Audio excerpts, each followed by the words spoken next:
President's Day is Monday. It's the day we remember those American leaders who won the White House. Tonight in My Ohio with Leon Bibb, the story of a president who had to supply his own transportation. And Leon, he even paid for all his meals while he lived in the White House. Oh, that is exactly what happened. You know, in this election season, presidential candidates openly say, vote for me, I'm best for the job, or I'm so-and-so and I support this message. Well, in this My Ohio report, we examine an Ohioan who did not do that in his bid for the presidency. In fact, he did not campaign at all, but he won, as you shall see.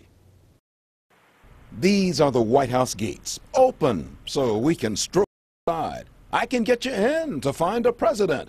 Well, let me be completely truthful. These gates used to be at the White House in Washington, but when Ohio's Rutherford B. Hayes left the U.S. presidency in 1881, the White House bought new gates, so Rutherford brought the old ones to Fremont and put them in his yard. It is now the Rutherford B. Hayes Presidential Center. His house is here, he's buried here, his library, presidential library is here, and it's all on his estate. This is a sprawling piece of land in Sandusky County. From here, Hayes went to the Civil War, where he was wounded 5 times and hailed a hero. Back in Fremont, Ohio elected him 3 times to the governor's post. So in 1876, Republican leaders boasted he was a leader. Somebody said, Rutherford, you ought to run for president. This is the home of Rutherford B. Hayes. He didn't campaign from here. In fact, he didn't campaign at all. In those days, thought was appear presidential. Don't say too much. Let others speak for you. And so he won. Even if you really wanted to be president, you weren't supposed to let anybody know that you wanted it. That way you would appear like you weren't overly anxious and that you were presidential timber. Well, that election of 1876 sounded a lot like that of 2000, when Bush and Gore fought over the Florida vote count.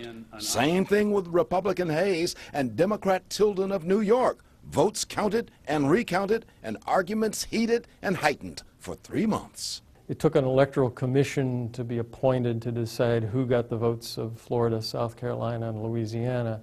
The 19th century custom for any president was to pay some of his keep in the White House. Hayes bought his carriage to get around Washington. Uncle Sam did not pay for a president's ride. They were provided with a stable, but they had to pay for the food, they had to pay for the grooms and all that sort of thing for their horses. Even at the White House, the government did not put food on a president's table. They had to pay for all the meals. Even if they had a state dinner, they paid for that. They paid for the servants in the White House. But he was Mr. President, having won by 1 electoral college vote. He had been the non-campaigner who stayed home on his front porch sipping lemonade while his supporters went about the country talking him to victory. He really never put on airs about being a president. Matter of fact, he didn't like to be referred to as president. He preferred to be called Colonel or General Hayes because he served in the Civil War and he liked being a soldier the best. Was the presidency a step down?